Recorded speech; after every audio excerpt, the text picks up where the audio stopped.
Hello everyone, welcome to my channel. Today let us study about the CMOS inverter. So this is the schematic of CMOS inverter. So once you are done with the schematic, you have to check and save it.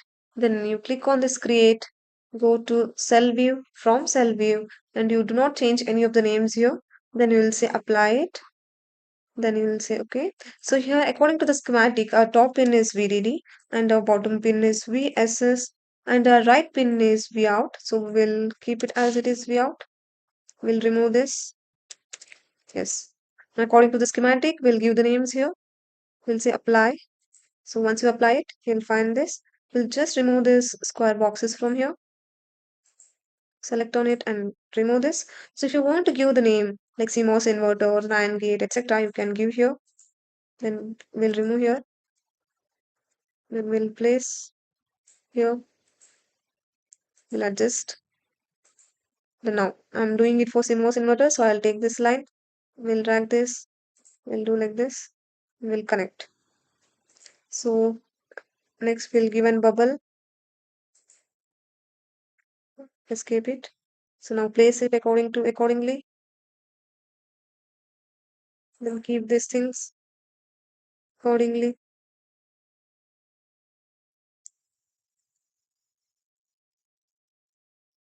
So like this, we are going to connect all the components. Once the symbol is created, we'll go to this file and we'll take new file.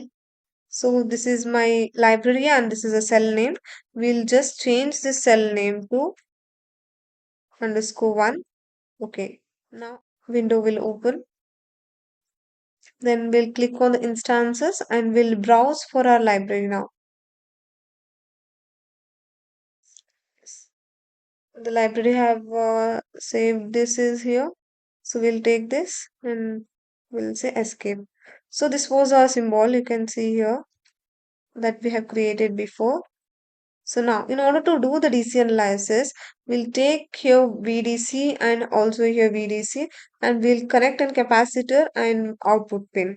So click on the instances now, then here browse, then you go for analog lib, then search for VDC, then you keep here, then one more here, then say escape and go to again analog lib and search for capacitor, then say hide, then bring it here.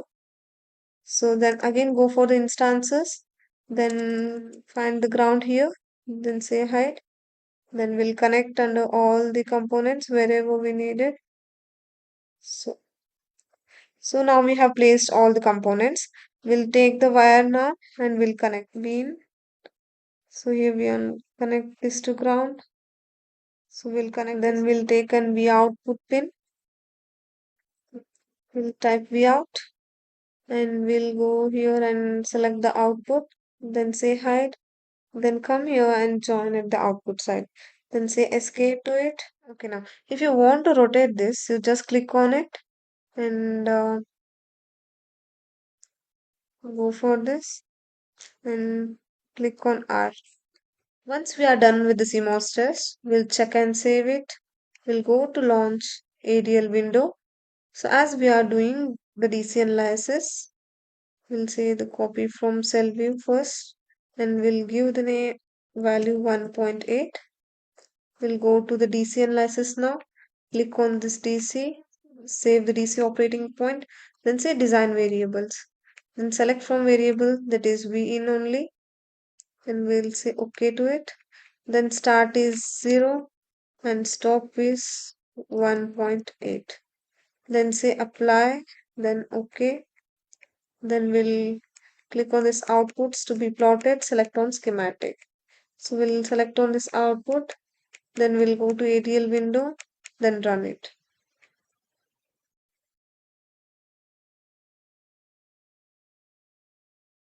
So here you can see we have got this output. This is for the DC analysis. So once we complete the DC analysis, now we'll go for the trans analysis. We'll remove this. We'll totally remove this DC voltage. And for transient analysis, we always take V pulse across the input. We click on the instances and we say V pulse. VLSI.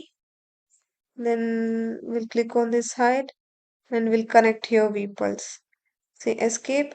Then for this, we'll give the properties as our V1 will be 0 volt and V2 will be 1.8 volts.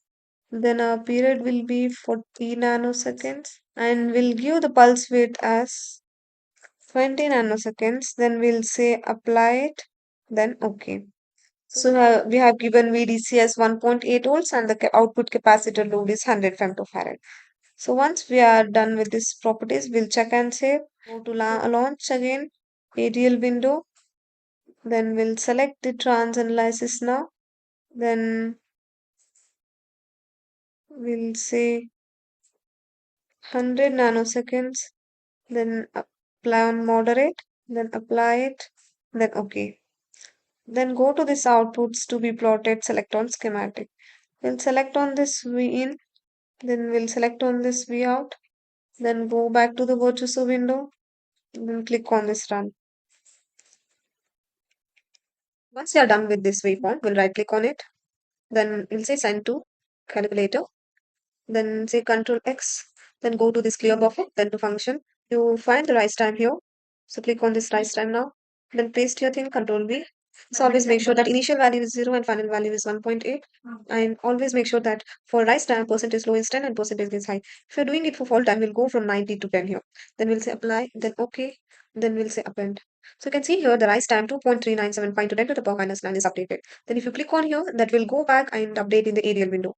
So now, if you want to do it for full time, again go back to this waveform, right click on is send to calculator, then Control X, go to this clear buffer, then go to this function, then you can type here fall time, then click on this fall time, then Control V.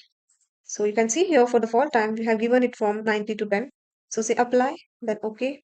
Then click on this append. You can see here the fall time is updated. That is 811.6 into 10 to the power minus 15.